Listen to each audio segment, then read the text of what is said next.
12 Most Amazing Chateaux in France. But first, thanks French guy for leaving us this comment. We hope you're watching this video about your country. Let us know which chateau is your favorite and maybe we'll feature you in an upcoming video. Numero 12. Azay-le-Rideau.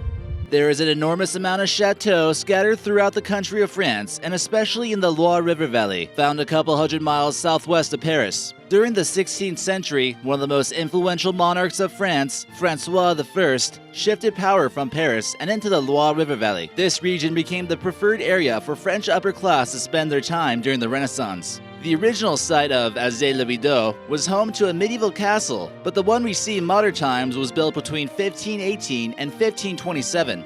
It was built by Gilles Berthelot, that we see in this portrait, who had a prominent role in handling the king's finances. The picturesque chateau is surrounded by wooded forest and water, which make it a beautiful example of French architecture during this period of time.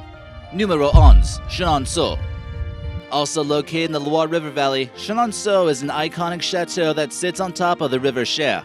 It's the second most visited chateau in France and received 800,000 visitors in 2007. The original castle that stood here was burnt down, but a more impressive piece of architecture took its place in 1522 after 8 years of construction.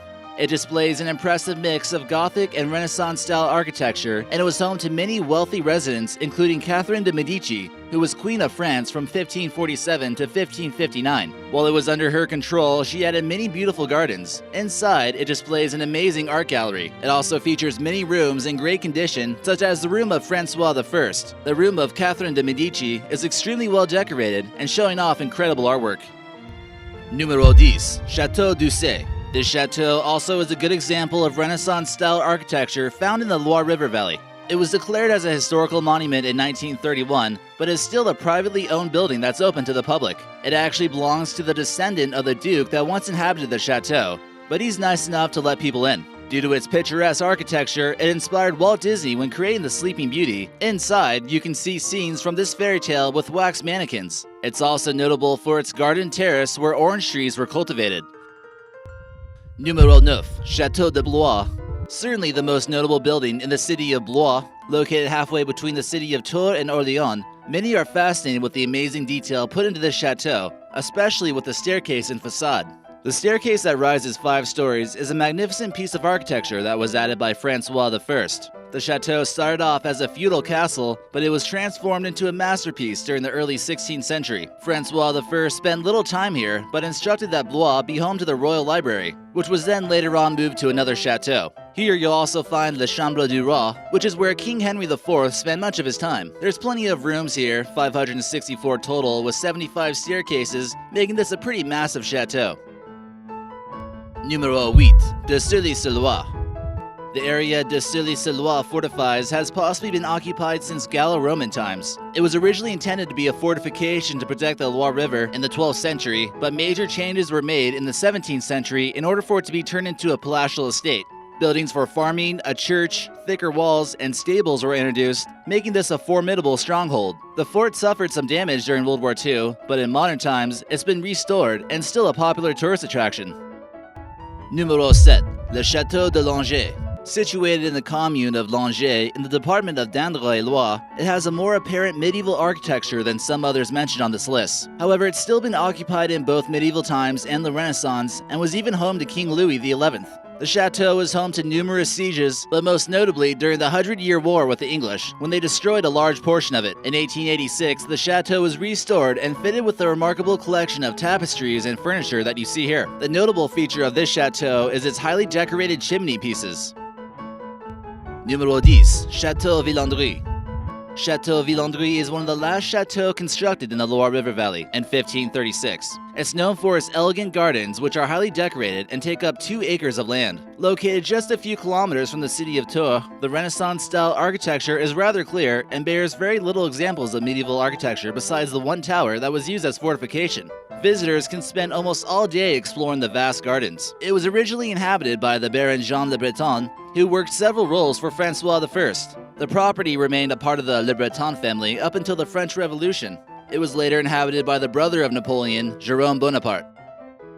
Numero 5. Château des Ducs de Bretagne. Despite the name, this chateau is not situated in the province of Britannia, or Brittany in English, but in the heart of the city of Nantes in western France, in the Loire-Atlantique department.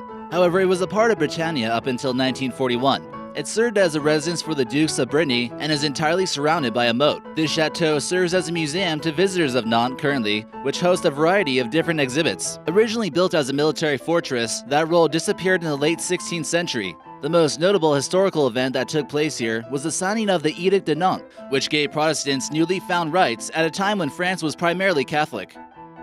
Numéro 4. Chateau de Chantilly. Finally, we venture off from the Loire River Valley Chateau and into a town of Chantilly, located northeast of Paris. This chateau is comprised of two main parts, Le Petit Chateau, built in the 16th century, and Le Grand Chateau, which was destroyed during the French Revolution, but later repaired in the 1870s. What you mostly need to know about this chateau is that it's the current location of Musée Condé, which houses the second largest collection of paintings in France after the Louvre. This includes works by Raphael, Fra Angelico, and Nicolas Poussin. Numéro 3. Fontainebleau. Located southwest of Paris, the Fontainebleau is certainly one of the largest chateaux and palaces in France. It dates back to the 1100s and was used by French royalty from Louis VII to Napoleon III. Completely surrounded by forests and artificial lakes, it was a favorite hunting lodge of royalty. The medieval castle that stood at this location was given a serious upgrade by the architect Gilles Le Breton, once again by Francois I. King Henry IV made additional upgrades to the palace, devoting much of his time to parks and gardens around the chateau. This lavish palace even served as a prison to a pope after Napoleon had conquered the Papal States. It continued to serve as a residence for Napoleon and Napoleon's relatives, and their bedrooms are quite decorated. Many leaders of France have their own bedroom here, but one of the most impressive is that of Queen Mother Anne of Austria that we see here. The history of this amazing chateau continues even to the Second World War, and it was used as a headquarters for NATO until 1966. Numéro 2. Chambord. The most well-known and debatably the most beautiful chateau in the Loire River Valley is the Chateau de Chambord. It displays distinct French Renaissance architecture, and when construction began in 1519, it was built specifically to act as the hunting lodge of Francois I. Francois spared no expense in having this one completed, and some even believe that Leonardo da Vinci was involved in the design. The primary architect was Domenico da Cortana from Italy, who also helped design the Hôtel de Ville in Paris. The northwestern facade of this iconic building is quite imposing, and it displays nearly perfect symmetry. This could certainly be the most impressive building constructed under the impactful rule of Francois I. Et numéro 1. Versailles. The most well-known and popular chateau to visit in France is often considered to be the Chateau of Versailles, located on the Île-de-France region, situated 12 miles southwest of Paris. This was also originally built as a royal hunting lodge, and it's a prime example of royalty in France indulging before the French Revolution. Construction began with King Louis XIII, and it quickly became the new seat of French royalty. It was then home to King Louis XIV. The Hall of Mirrors is renowned for its elegance and numerous chandeliers. Here we see the opulent queen's apartment that you can tell is pretty fancy. The sophisticated gardens of Versailles are unmatched in France and are complete with orangeries. It's been the location of many important treaties that would change history and is estimated to be worth $50 billion, but it's not for sale.